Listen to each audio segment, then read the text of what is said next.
आज हम जिस देश की कहानी आपको सुनाने वाले हैं उसकी छाप भारत के अतीत पर तो पड़ी ही, गाहे बगाहे उसके निशान वर्तमान के चेहरे पर भी दिख जाते हैं। ये कहानी उज़्बेकिस्तान की है। उज़्बेकिस्तान का भारत से क्या रिश्ता।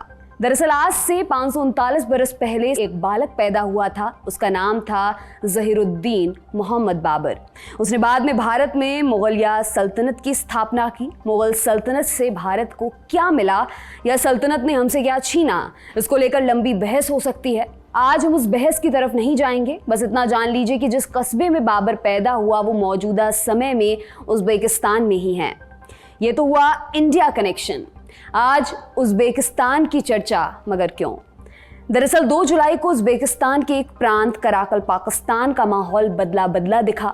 सड़कों पर मिलिट्री की गाड़ियां थीं, हवाओं में आंसू गैस घुली थी, जमीन की सतह लाल थी आम लोगों के खून से। हर तरफ चीख पुकार बरपा था। लोग अपने हिस्से के अधिकार बचाने आए थे, लेकिन उन्हें अपनी जान बचाने के लिए मशक्कत करनी पड़ रही थी। जब सरकार का मन इतने से भी नहीं भरा, तब समूचे प्रांत में इमरजेंसी लगाने का ऐलान कर दिया गया। आज हम जानेंगे कराकल पाकिस्तान की पूरी कहानी क्या है, कराकल पाकिस्तान में क्या बखेड़ा हुआ कि इमरजेंसी लगानी पड़ गई और आगे क्या हो सकता है। साथ में आपको सुनाएंगे एक पुल की कहानी। ये पुल न सिर्फ नदी के 2 किनारों को जोड़ रहा है, बल्कि इसने एक देश का साबका आधुनिकता से भी कराया है। क्या है पूरा मामला, विस्तार से बताएंगे, लेकिन उससे पहले परिचय की रस्म पूरी कर लेते हैं। नमस्कार, मेरा नाम है दिव्यांशी और आप देखना शुरू कर चुके हैं लल्लन टॉप का अंतर्राष्ट्रीय प्रसंगों से जुड़ा रोजाना का कार्यक्रम दुनियादारी।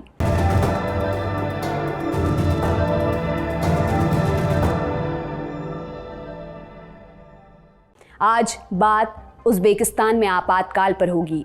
भारत से ऊपर, रूस के नीचे और चीन से बाईं तरफ के इलाके को मोटे तौर पर सेंट्रल एशिया कहा जाता है। इस इलाके में 5 देश आते हैं: ताजिकिस्तान, किर्गिस्तान, कजाकिस्तान, तुर्कमेनिस्तान और उज़्बेकिस्तान। 2वीं सदी ईसा पूर्व में चीन से एक व्यापारिक मार्ग की बुनियाद रखी गई। यह रास्ता एशिया को यूरोप से जोड़ता था। इसे इतिहास में सिल्क रूट के नाम से जाना जाता है। सिल्क रूट इतना लंबा था कि कोई व्यापारी अकेले दम पर पूरा सफर तय नहीं कर सकता था। वे छोटे छोटे टुकड़ों में यात्राएं करते थे। सिल्क रूट एक चेन की तरह काम करता था। लोकेशन की वजह से उज़्बेकिस्तान को सिल्क रूट का दिल भी कहते हैं। फिर आई 7वीं सदी। इस्लाम धर्म का उदय हुआ। अरब अपने धर्म का प्रचार प्रसार करने निकले। वे सेंट्रल एशिया भी आए। उन्होंने सेंट्रल एशिया का साबका इस्लाम से कराया। बड़ी संख्या में लोगों का धर्म परिवर्तन किया गया। इसकी छाप आज भी दिखती है। सेंट्रल एशिया के देशों में मुस्लिम बहुसंख्यक हैं। अरबों के जाने के बाद पर्शियन शासक आए, उनके बाद तुर्क और फिर मंगोल। 1363 ईस्वी में तैमूरलंग ने मंगोलों को खदेड़ दिया। उसने समरकंद में अपनी राजधानी बसाई। उसी के वंशज बाबर ने आगे चलकर मुगल साम्राज्य की शुरुआत की।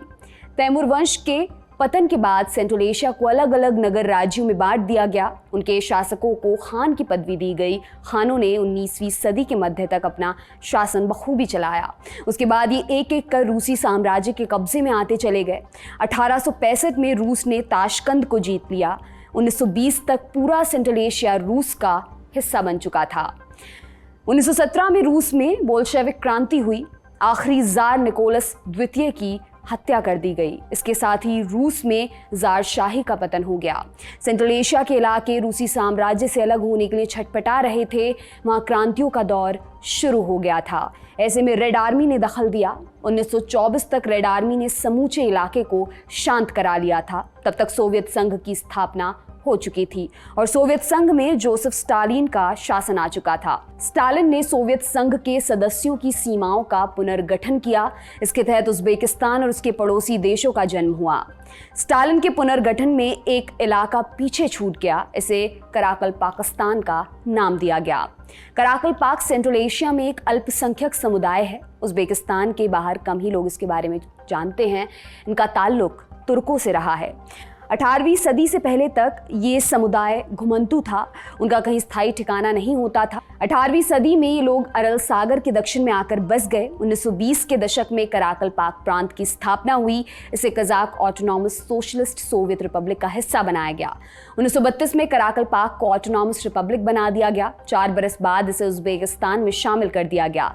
सेंट्रल एशिया के बाकी इलाकों को सोवियत सोशलिस्ट रिपब्लिक का दर्जा मिला, लेकिन कराकल पाक पर ज्यादा ध्यान नहीं दिया गया। यह सेंट्रल एशिया का इकलौता ऑटोनॉमस रिपब्लिक था। सोवियत संघ ने इस इलाके में कपास की खेती के लिए अरल सागर का भरपूर दोहन किया। नतीजा ये हुआ कि अरल सागर सिकुड़ने लगा। इसके इलाके रेगिस्तान में तब्दील होने लगे। एक समय तक सेंट्रल एशिया की सबसे उपजाऊ जमीन बंजर हो गई। फिर आया 1980 का दशक। सोवियत संघ में दरारें साफ साफ दिखने लगी थीं। 1990 में कराकल पाकिस्तान की संसद ने संप्रभु होने का ऐलान कर दिया। हालांकि यह ऐलान बहुत कारगर नहीं रहा। 1991 में सोवियत संघ का विघटन हो गया। अगस्त में उज्बेकिस्तान ने आज़ादी का ऐलान किया। 1993 में कराकल पाकिस्तान को उज्बेकिस्तान में मिला लिया गया। बदले में उन्हें ऑफर दिया गया। कहा गया कि 20 साल तक जनमत संग्रह कराओ और आज़ादी पाओ। कराकल पाकिस्तान के संविधान में उनकी आज़ादी के अधिकार को मान्यता मिली है। इसमें लिखा है कराकल पाकिस्तान एक संप्रभु डेमोक्रेटिक रिपब्लिक है। ये फिलहाल उज्बेकिस्तान का हिस्सा है। रिपब्लिक ऑफ कराकल पाकिस्तान को उज्बेकिस्तान से अलग होने का पूरा अधिकार है, बशर्ते जनमत संग्रह में यहाँ के लोग अलग होने के प्रस्ताव को मंजूरी दें। उज्बेकिस्तान ने 20 साल बाद जनमत संग्रह कराने का वादा किया था, लेकिन इस वादे के 29 साल बाद भी जनमत संग्रह नहीं हो सका है। कराकल पाकिस्तान की आबादी 12 से 15 लाख के आसपास है। उज्बेकिस्तान की कुल आबादी का लगभग 5% है। अगर एरिया की बात की जाए तो कराकल पाकिस्तान 30% से अधिक हिस्से को कवर करता है। हालांकि इसका अधिकतर हिस्सा रेगिस्तान है। इस वजह से ये उज्बेकिस्तान के सबसे पिछड़े इलाकों में से है। कराकल पाकिस्तान के पास वो सब कुछ है जो एक देश होने के लिए चाहिए, जैसे अपना संविधान, अपना झंडा, विधायिका, कार्यपालिका और अपनी न्यायपालिका भी है। इसके बावजूद उसके पास अपनी नियति तय करने का अधिकार नहीं है। उसके अधिकतर जरूरी मामलों में उज्बेकिस्तान सरकार का निर्णय अंतिम होता है। कराकल पाकिस्तान की संसद महज रबर स्टैंप की तरह काम करती है। हालांकि एक धड़ा इस यथास्थिति से संतुष्ट नहीं है।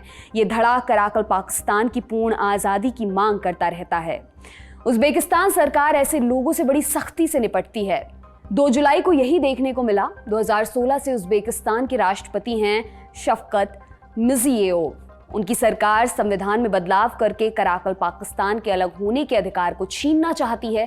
जैसे ही प्लान बाहर आया, कराकल पाकिस्तान की राजधानी न्यूकुस में बवाल हो गया। प्रदर्शनकारी सड़कों पर उतर आए। उन्होंने सरकारी इमारतों पर कब्जा करने की कोशिश की। फिर सेना आई, टैंक उतारे गए, गोलियां चली और फिर सड़कों पर खून बहने लगा। सेंट्रल एशिया के बाकी देशों की तरह ही उज्बेकिस्तान में भी प्रेस पर पाबंदियां हैं। मीडिया पर सरकार का नियंत्रण है। जो कुछ भी खबर बाहर आती है वो काफ़ी छिन कर निकलती है।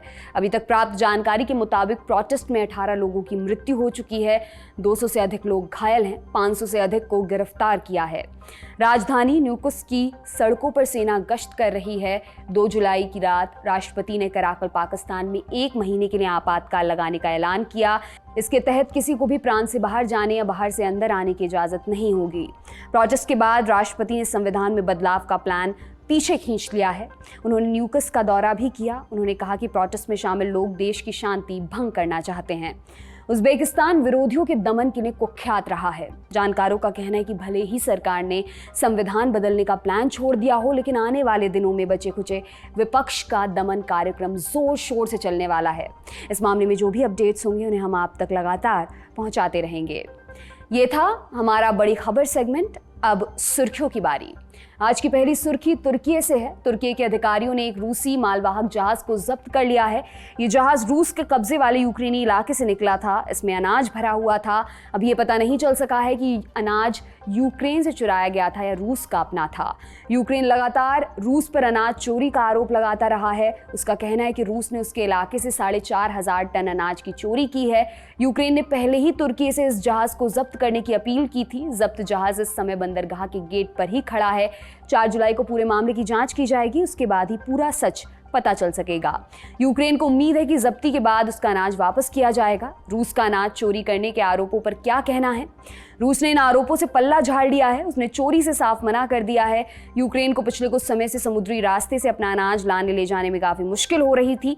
अफ्रीका और यूरोप के कई देश गेहूं और सूरजमुखी के तेल के लिए यूक्रेन पर निर्भर हैं। इसका पूरी दुनिया पर असर पड़ रहा है। युद्ध की शुरुआत में रूस ने यूक्रेन के स्नेक आइलैंड पर कब्जा कर लिया था। यूक्रेन उसी रास्ते अपना अनाज ले जाता था। अब यूक्रेन ने वापस उस आइलैंड पर जीत हासिल कर ली है। कहा जा रहा है कि हालिया घटनाक्रम रूस के लिए बड़ा झटका साबित होने वाला है। क्या ये युद्ध में यूक्रेन को बढ़त दिला पाएगा, ये देखने वाली बात होगी। हमने दुनियादारी के एक एपिसोड में इस मुद्दे पर विस्तार से बात की है। वीडियो का लिंक डिस्क्रिप्शन बॉक्स में आपको मिल जाएगा। दूसरी सुर्खी है डेनमार्क से। डेनमार्क की राजधानी कोपेनहेगन में मास शूटिंग की खबर है। हमलावर ने एक मॉल में अंधाधुंध गोलियां चलाईं। मॉल में अफरा तफरी का माहौल पैदा हो गया। लोग बाहर की ओर भागने लगे। कुछ लोग मॉल की दुकान में ही छिप गए। इस गोलीबारी में 3 लोगों की मृत्यु हो चुकी है। कई लोग घायल भी हुए हैं। हमलावर 22 साल का युवक है। उसका नाम डैनिश बताया जा रहा है। पुलिस ने उसे गिरफ्तार कर लिया है। पुलिस का कहना है कि इस घटना में आतंकी साजिश की आशंका को खारिज नहीं किया जा सकता। उन्होंने जांच की बात की है। अभी ये पता नहीं चल सका है कि हमले की साजिश में डैनिश के अलावा और कोई भी शामिल था या नहीं। घटना के बाद डेनमार्क की प्रधानमंत्री मेटे फ्रेडरिक्सन का बयान सामने आया। उन्होंने कहा कि हमला समझ से परे है। हमारे देश की राजधानी आमतौर पर लोगों के लिए सुरक्षित रही है, लेकिन हालात कुछ ही सेकंड में बदल गए। मैं इस मुश्किल घड़ी में लोगों को एक दूसरे के लिए खड़े रहने के लिए कहती हूँ। आज की हमारी तीसरी और अंतिम सुर्खी ऑस्ट्रेलिया से है। ऑस्ट्रेलिया इन दिनों बाढ़ की चपेट में है। बीते शुक्रवार से ऑस्ट्रेलिया में मूसलाधार बारिश हो रही है। इसकी वजह से नदियों में पानी भर गया है। बांध ओवरफ्लो हो रहे हैं। कई इलाकों में बाढ़ जैसे हालात पैदा हो गए हैं। ऑस्ट्रेलिया में पिछले 1.5 साल में ऐसा चौथी बार हो रहा है जब तेज बारिश की वजह से बाढ़ जैसे हालात पैदा हुए हैं। बाढ़ की वजह से देश के करीब 50 लाख लोग प्रभावित हुए हैं। ऑस्ट्रेलिया के सिडनी और उसके आसपास के क्षेत्रों के 30,000 से अधिक निवासियों को अल्टीमेटम दिया गया है।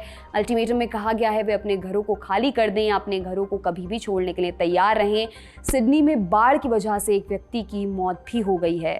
पश्चिमी सिडनी में परमट्टा नदी पर एक छोटी नाव पलट गई थी, जिसमें सवार व्यक्ति नदी में गिर गया। उसे बचाया नहीं जा सका। आज का दुनियादारी यहीं पर समाप्त होता है। कल फिर आपसे मुलाकात होगी, इसी उम्मीद के साथ विदा लेती हूँ। शुक्रिया। शुभ रात्रि।